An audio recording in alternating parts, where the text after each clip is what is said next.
नमस्कार प्यारे बच्चों, कैसे हैं आप सब। उम्मीद है अच्छे होंगे और सभी बच्चे स्वस्थ होंगे। आज की कक्षा 5 में बच्चों आपका बहुत बहुत हार्दिक स्वागत है। आज बच्चों हम अपने कक्षा 5 की पुस्तक कलरव के पाठ 21 जिसका नाम है रघुकुल रीति के बारे में पढ़ेंगे और जानेंगे। अच्छा बच्चों, आपने अपने घर में, परिवार में, या जैसे अभी कभी रिश्तेदार में जाते हो, जैसे मामा के घर, मौसी के घर या आप ही के घर में जैसे बुजुर्ग लोग बैठे हुए होते हैं, तो आपने ज़रूर कभी चर्चा सुनी होगी कि हमारे पूर्वजों के ये रिवाज हैं, या हमारे जो दादा हैं या हमारे नाना हैं, या जहाँ भी आपने कभी कोई भी किसी तरह की चर्चा सुनी होगी कि हमारे पूर्वजों से ये रिवाज चलते आ रहे हैं। तो बच्चे, जो हमारे पूर्वजों के द्वारा जो भी रीतियाँ, जो भी रिवाज चलते आ रहे होते हैं और हम लोग उन्हें लागू करते हैं, तो ये हमारी रीतियाँ होती हैं। तो इसी तरह से आज हम जानेंगे रघुकुल रीति के बारे में। रघुकुल वंश जो है बच्चों, वह एक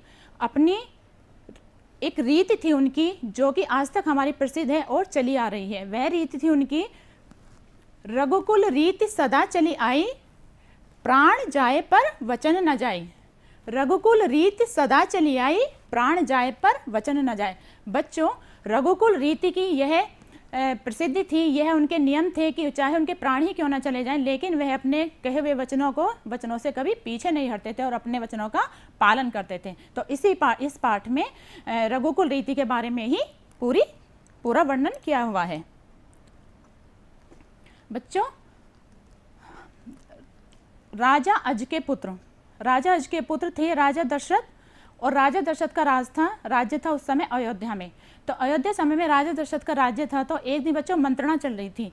मंत्रणा जैसे मंत्री होते हैं, वहाँ पर सलाहकार होते हैं, और किसी भी बात पर वार्तालाप करना, किसी भी विषय में चर्चा करना, तो उस समय पूरा मंत्रणा वहाँ पर चलती थी। तो यह बात उसी समय की है कि मंत्रणा चल रही थी और अचानक द्वारपाल अंदर आए।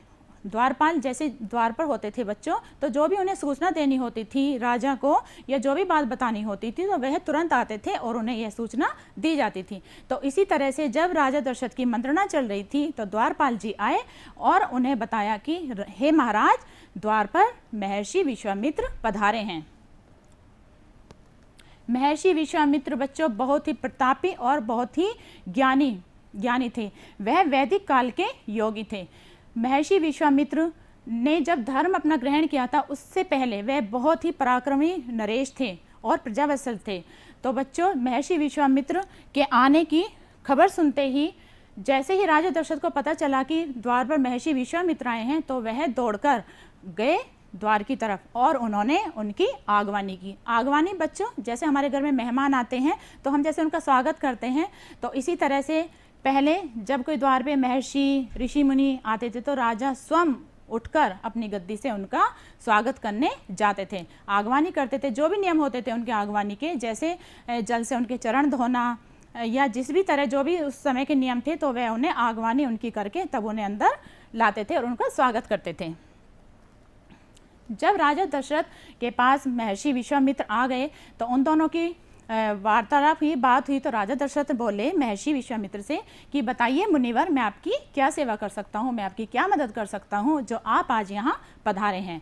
तो महर्षि विश्वामित्र बोले बच्चों कि हे राजन, आपके लिए शायद वह मुश्किल होगा देना जो मैं मांगने जा रहा हूँ, लेकिन फिर भी राजा दशरथ बोले कि नहीं मुनिवर, मैं बिल्कुल नहीं हिचकिचाऊँगा, और आप जो भी मांगना चाहते हैं आप निसंकोच मांग सकते हैं।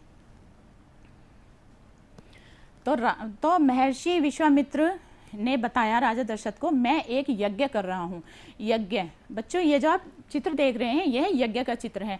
जैसे आपने देखा हम घर में पूजा करते हैं, हवन करते हैं, पूजा पाठ होती हैं, तो उसी तरह से पहले यज्ञ हुआ करते थे। और वह यज्ञ बहुत समय तक, बहुत जैसे महीनों तक या काफ़ी दिनों तक इस तरह से चलते रहते थे। लेकिन यज्ञ में अगर किसी तरह की कोई बाधा आ जाए या किसी तरह से कोई परेशानी आ जाए, तो वह यज्ञ पूरा नहीं होता था। तो यज्ञ में अगर किसी तरह से परेशानी के कारण, बाधा के कारण यज्ञ खिन्न हो जाता था और वह कामना पूरी नहीं होती थी, क्योंकि किसी भी कामना की सिद्धि के लिए, किसी भी मनोकामना के लिए यज्ञ रखे जाते थे। तो इस तरह से यज्ञ चल रहा था। तो महर्षि विश्वामित्र ने राजा दशरथ को बताया कि मैं एक यज्ञ कर रहा हूँ, और उस यज्ञ में आप ये देखिए, यह यज्ञ चल रहा है। उस यज्ञ में 2 राक्षस बाधा डाल रहे हैं। आप बच्चों देख सकते हैं, आपको सामने राक्षस दिखाई दे रहे हैं। तो ये ऊपर से कोशिश कर रहे हैं यज्ञ को खिन करने की, जिससे यज्ञ पूरा ना हो सके और उनकी कामना पूरी ना हो। तो बच्चों, महर्षि विश्वामित्र बोले राजा दशरथ से कि मैं जानता हूँ कि उन राक्षसों को एक ही व्यक्ति मार सकता है और वह है आपके ज्येष्ठ पुत्र राम। मैं राम को लेने आया हूँ, क्योंकि वह जानते थे कि राम ही उन राक्षसों का वध कर सकता है। तो उन्होंने अपनी बात रखी कि आप मुझे अपने राम को दे दें, जिससे वो राक्षस को मार सके और मेरा यज्ञ पूरा हो सके। बच्चों, इतना सुनते ही राजा दशरथ बिल्कुल परेशान हो गए, वह चिंतित हो गए, चिंता में पड़ गए, क्योंकि उन्हें नहीं विश्वास था कि महर्षि उनसे उनका पुत्र मांग लेंगे। क्योंकि बच्चों, हम भी जैसे अपने पापा के लिए बहुत प्यारे होते हैं, तो ऐसे ही राजा दशरथ को भी राम बहुत प्रिय थे, बहुत प्यारे थे। तो वह बहुत शौक में पड़ गए, चिंता में पड़ गए, क्योंकि उन्हें उम्मीद बिल्कुल नहीं थी कि इस तरह से उनके राम को उनसे मांग लिया जाएगा। लेकिन महर्षि विश्वामित्र तो योगी थे, ज्ञानी थे, वह उनकी दुविधा समझ रहे थे। जब महर्षि विश्वामित्र राजा दशरथ से बात कर रहे थे तो वह उनकी मन की बात भी समझ रहे थे, क्योंकि वह उस समय दुविधा में थे, दुविधा में असमंजस थे कि क्या करूं क्या ना करूं, मैं अपने पुत्र को भेजूं या मैं ना भेजूं। वह अंदर से कुछ भी अच्छे से निर्णय नहीं ले पा रहे थे कि मुझे क्या करना चाहिए। लेकिन महर्षि विश्वामित्र उनकी बात समझ रहे थे अंदर से कि राजा का मन इस समय बहुत ही दुविधा में है। और वहीं पर मुनि वशिष्ठ खड़े हुए थे।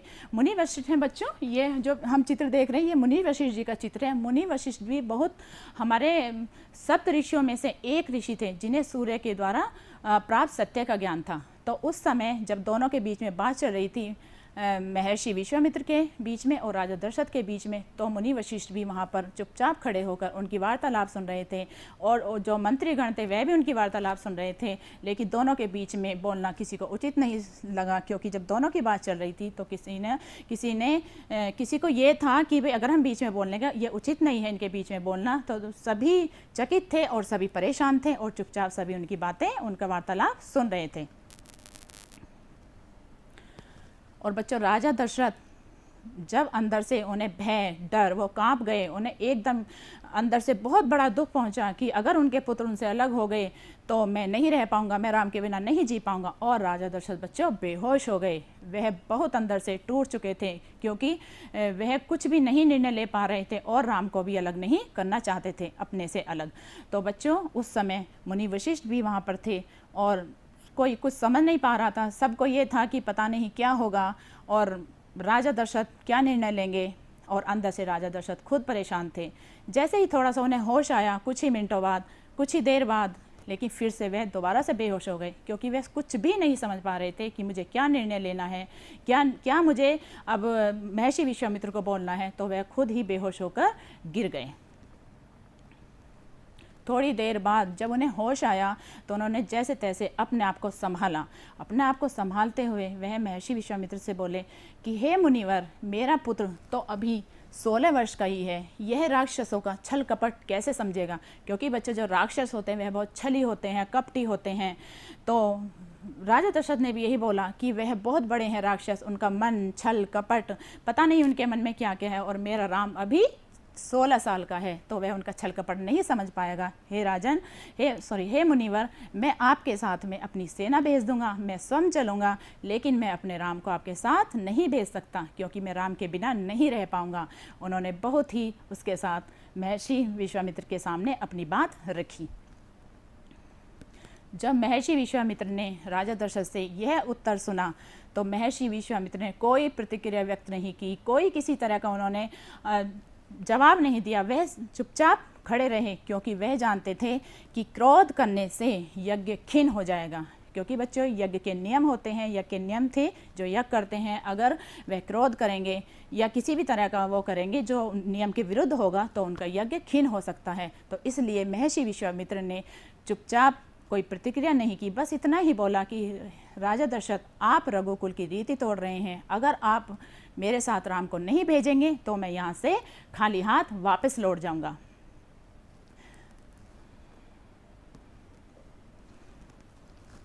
महर्षि विश्वामित्र जानते थे वैसे कि अगर महर्षि विश्वामित्र ने अपने मन में खुद राजा दशरथ से बोला कि आप जानते हो कि अगर मैं चाहूँगा तो मैं भी उनका वध कर सकता हूँ राक्षसों का, लेकिन मैं धर्म ग्रहण कर सका हूँ, ऋषि धर्म में ग्रहण कर चुका हूँ।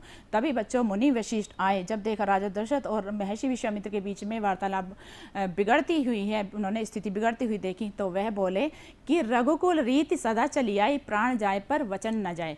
मुनि वशिष्ठ ने राजा दशरथ को समझाया और बताया कि हे राजन, हमारे पूर्वजों ने अपने प्राण देकर भी अपनी रीति को निभाया है, अपने वचनों को निभाया है। आप राम को महर्षि विश्वामित्र के साथ भेज दें, यही हमारे रघुकुल की रीति है, यही हमारे बुजुर्गों की रीति है और यही हमारी रीति चली आ रही है। उन्होंने मुनि वशिष्ठ ने बोला कि महर्षि विश्वामित्र बहुत बड़े योगी हैं, बहुत गुप्त विद्याओं के जानकार हैं, ज्ञानी हैं। अगर राम उनके साथ जाएंगे तो वहाँ पर कुछ ना कुछ वे सीखेंगे, उनसे विद्याएं सीखेंगे और वह सब कुछ जानते हैं। अगर आप राम को उनके साथ भेजेंगे तो उनका कोई नुकसान नहीं होगा, वह गुप्त विद्याकार हैं और उन्हें वहाँ पर बहुत कुछ सीखने को मिलेगा। इसलिए आप उनसे बेफिक्र रहें कि राम को कुछ वहाँ पर नुकसान होगा। जब मुनि वशिष्ठ ने उनको समझाया राजा दशरथ को, तो राजा दशरथ ने बहुत ही दुखी मन से, बहुत ही परेशान होकर, एकाचित होकर सोच विचार किया और उनके मन में कुछ बात आई कि ठीक है। मुनि वशिष्ठ ने जब उन्हें समझाया तो उन्होंने अपने आप को स्वीकार कर लिया और वे तैयार हो गए कि ठीक है, मैं राम को महर्षि विश्वामित्र के साथ भेज दूंगा। लेकिन उन्होंने महर्षि विश्वामित्र से आग्रह किया कि मैं अपने राम को अकेले नहीं भेजूंगा, मैं राम के साथ लक्ष्मण को भी भेजूंगा। तो यह आग्रह विश्वामित्र जी ने उनका स्वीकार कर लिया कि ठीक है, राम और लक्ष्मण दोनों मेरे साथ, एक साथ दोनों भाई मेरे साथ चलेंगे। तभी राम और लक्ष्मण को बुलाया गया दरबार में और उन्हें इस निर्णय की सूचना दी गई। उन्हें बताया गया कि आप दोनों को, राम और लक्ष्मण, आप दोनों को महर्षि विश्वामित्र के साथ चलना है और उन्हें वहाँ पर जाना है। तो राम और लक्ष्मण में दोनों ने यह बात सिर झुकाकर बड़े ही प्रेम पूर्वक यह बात स्वीकार कर ली और इसका निर्णय लिया। बच्चों, यह खबर फिर उनकी माता कौशल्या को दी गई कि राम और लक्ष्मण को महर्षि विश्वामित्र के साथ जाना है।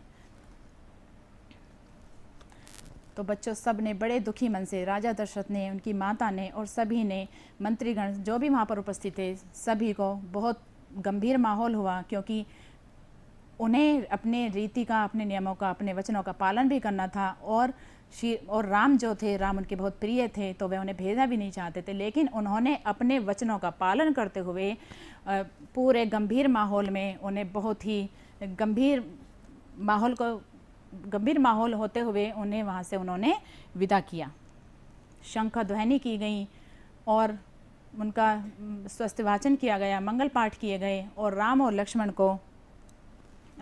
को महर्षि विश्वामित्र के साथ भेज दिया गया। घने जंगल की तरफ महर्षि विश्वामित्र चल रहे थे, उनके साथ राम, और राम से 2 कदम पीछे श्री लक्ष्मण कमर पे तुलीर बांधे हुए, तलवार लिए हुए बढ़ रहे थे और आगे दोनों चल रहे थे। और इस तरह से राम और लक्ष्मण को राजा दशरथ ने अपने वचनों का पालन करते हुए, अपनी रीति का, नियम को पालन करते हुए उन्हें महर्षि विश्वामित्र के साथ भेज दिया। तो बच्चों, इस तरह से आपने देखा कि किस तरह से राम और लक्ष्मण को राजा दशरथ ने अपने नियमों का, अपने रीतियों का पालन करते हुए महर्षि विश्वामित्र के साथ भेजने को वे तैयार हो गए। तो बच्चों, आओ अब हम देखते हैं हमारी पुस्तक में, हमारी किताब में जो कुछ शब्द अर्थ दिए हुए हैं और जिनका अर्थ आप अपनी कॉपी लेकर भी बैठेंगे और साथ के साथ आप लिखते जाएंगे और समझते जाएंगे। बच्चों, तो यहाँ पर हमने कुछ शब्द दिए गए हैं, तो उनका अर्थ जैसे किस प्रकार है। जैसे गहन, गहन होता है बच्चों गूढ़, गहरी, यानी किसी भी चीज़ में गहनता से, किसी भी बात में गहराई या गहनता। गूढ़। सिद्ध पुरुष, वह व्यक्ति जिसे योगादि में सिद्ध, तो बिजली गिरना, सन रह जाना। बिजली गिरना को हम, उसका अर्थ पूरा सन रह जाना, अचानक, जैसे हमें कुछ पता नहीं होता और अचानक से हमारे साथ हो जाता है। अनिष्ट, आगे है अनिष्ट। अनिष्ट अशुभ, अशुभ खबर, जैसे अशुभ कोई भी चीज़ होती है, जैसे अशुभ, अनिष्ट, गलत, अशुभ होना। सूचक, सूचक सूचना देने वाला, जैसे द्वारपाल जी सूचना देने गए थे राजा दशरथ को कि द्वार पर महर्षि विश्वामित्र आए हैं, तो उस तरह से जो सूचना देते हैं, सूचना देने वाले होते हैं सूचक। खिन्न, खिन्न दुखी, उदास, अंदर से दुखी होना, उदास होना, जैसे अंदर से कभी कभी हम टूट जाते हैं, खीन हो जाए, किसी बात से हमें अंदर से ठेस पहुंचती है और हम टूट जाते हैं, तो उदास होना।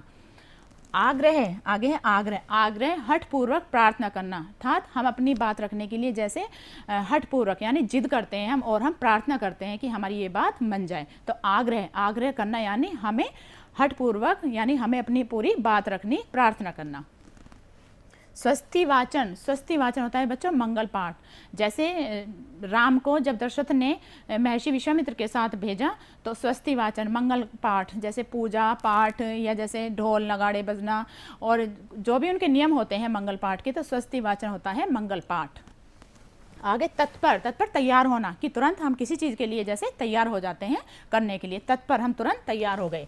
अनुष्ठान, धार्मिक कृत्य, धार्मिक कृत्य जो कि हमारे नियम होते हैं और जो धार्मिक, जो हमारे भी धर्म के अनुसार जो भी हमारे धार्मिक कृत्य होते हैं वो हमें कार्य करने होते हैं, वे होते हैं हमारे अनुष्ठान। संज्ञा शून्य होना, बेसुध होना, जैसे हमें कोई पता नहीं होता, संज्ञा शून्य होना जैसे हम बेहोश हो गए और हमें कुछ भी नहीं पता है कि क्या हो रहा है, तो हमें अंदर से कुछ भी पता ना होना, वह बेसुध होना। सशंकित, डरा हुआ अंदर से, जैसे हम किसी बात से अंदर से अचानक डर जाते हैं, तो सशंकित बच्चों ये होता है सशंकित, कि हमें अंदर से हम डर गए, कांप गए, या हमें अंदर से बहुत बहसा लगा हुआ है। जैसे राजा दशरथ को लग गया था, तब उन्होंने देखा कि विश्वामित्र जी ने उनसे उनके राम को मांग लिया।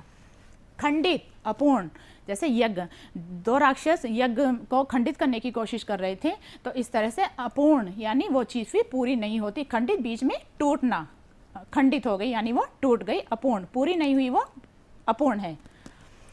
संहार, नाश करना, नाश ध्वंस, जैसे किसी का संहार करना, उसका नाश कर देना। बिछो, अलग होना, जैसे राम और लक्ष्मण दशरथ जी से अलग हुए तो बिछो, उनसे अलग होना। नितांत, अत्यधिक, बहुत बहुत ज़्यादा, बहुत अत्यधिक जैसे होता है बहुत ज़्यादा है, बहुत अधिक है, तो नितांत, नितांत का अर्थ हो गया हमारा अत्यधिक होना। तुणीर होता है बच्चे तर्कस, जैसे लक्ष्मण जी और राम जो गए तो लक्ष्मण जी के कमर पर तर्कस बंधे हुए, तो तुणीर होता है तर्कस। तो इस तरह से हमने देखा शब्द, इन शब्दों का अर्थ हमने जाना कि इन शब्दों का अर्थ इस पाठ में इस तरह से दिया गया है। आगे बच्चों इसमें हमारे कुछ अभ्यास कार्य हैं, बहुत प्रश्न हैं, प्रश्न उत्तर हैं, जैसे राम कौन थे, आपकी किताब में दिए गए हैं राम कौन थे और यहाँ पर हमने उनका उत्तर दिया हुआ है। राम कौन थे? राम राजा दशरथ के ज्येष्ठ पुत्र थे। अगला प्रश्न है विश्वामित्र ने महाराजा दशरथ से राम को क्यों मांगा? तो इसका उत्तर है बच्चों, विश्वामित्र ने महाराजा दशरथ से राम को इसलिए मांगा, क्योंकि विश्वामित्र एक यज्ञ कर रहे थे और दो राक्षस उस यज्ञ में बाधा डाल रहे थे। उन्हें रोकने के लिए राम को विश्वामित्र ने दशरथ से मांगा। तीसरा प्रश्न है विश्वामित्र अपना क्रोध क्यों नहीं व्यक्त कर रहे थे? तो इसका उत्तर है बच्चों, विश्वामित्र ने अपना क्रोध इसलिए व्यक्त नहीं किया क्योंकि यज्ञ के नियम थे कि क्रोध करने से यज्ञ खंडित हो जाता है और अनुष्ठान अधूरा रह जाता है, इसलिए उन्होंने अपना क्रोध नहीं दिखाया। इसी में आगे अगला प्रश्न है बच्चों, गुरु वशिष्ठ ने महर्षि विश्वामित्र के साथ रहने पर राजकुमार राम को होने वाले लाभों के बारे में महाराजा दशरथ से क्या बताया? तो इसका उत्तर है गुरु वशिष्ठ ने महर्षि विश्वामित्र के साथ रहने पर राजकुमार राम को होने वाले लाभ बताए कि महर्षि विश्वामित्र सिद्ध पुरुष हैं, तपस्वी हैं, अनेक गुप्त विद्याओं के जानकार हैं, जिसे राम उनसे वहाँ वे विद्याएं सीख पाएंगे। तो बच्चों इस तरह से आपकी किताब में, हमारी किताब में जो प्रश्न दिए गए हैं उनके उत्तर इस तरह से यहाँ पर हैं, तो आप ये सब अपनी कॉपी में लिखेंगे। आगे बच्चों इसी में पाठ में कुछ सम्मानपूर्वक शब्द दिए गए हैं, जो इसमें हमारे हमने जो ये पाठ पढ़ा इसमें सम्मानपूर्वक शब्द हैं और उन्हें हमें उनके सामने छांट कर लिखना है। जैसे विश्वामित्र, दशरथ और वशिष्ठ, तो जो भी इनके लिए सम्मानपूर्वक शब्द हमने यहाँ प्रयोग किए गए हैं, जो पाठ में प्रयोग के लिए आए हैं, वह हैं जैसे विश्वामित्र के लिए महामुनि, सिद्ध पुरुष, तपस्वी और महर्षि। विश्वामित्र जी के लिए जो शब्द प्रयोग किए हुए हैं सम्मानपूर्वक, वह हैं महामुनि, सिद्ध पुरुष, तपस्वी और महर्षि। दशरथ के लिए यहाँ पर प्रयोग हुए हैं राजन और महाराज। वशिष्ठ के लिए महर्षि, मुनि और गुरु। तो इस तरह आपने देखा कि जो भी विश्वामित्र, दशरथ, वशिष्ठ हैं, जो हमारे पाठ में इनके सम्मानपरक जो शब्द आए हैं वह क्या क्या आए हैं, उनके नाम के सामने हमने यहाँ पर उन शब्दों को लिख दिया है। जैसे विश्वामित्र के सामने महामुनि, सिद्ध पुरुष, तपस्वी, महर्षि, दशरथ राजन, महाराज, वशिष्ठ के सामने महर्षि, मुनि, गुरु, इनको हमने इस तरह से सम्मानपूर्वक शब्दों से छांट कर लिख दिया है। आगे यहाँ पर बच्चों कुछ हमारे शब्द दिए गए हैं, वो हमें सही वर्तनी में लिखने हैं। यहाँ पर हमने इनकी शब्दों की सही वर्तनी लिखी है और यहाँ पर ये इस तरह से आपकी पुस्तक में आप देखोगे तो यहाँ पर हैं वशिष्ठ, संन्यास, आशीर्वाद, राक्षस, महर्षि और रीति। तो आपको इस तरह से इनका हमने यहाँ पर शुद्ध वर्तनी को लिखा है। जैसे वशिष्ठ, वशिष्ठ का हमने लिख दिया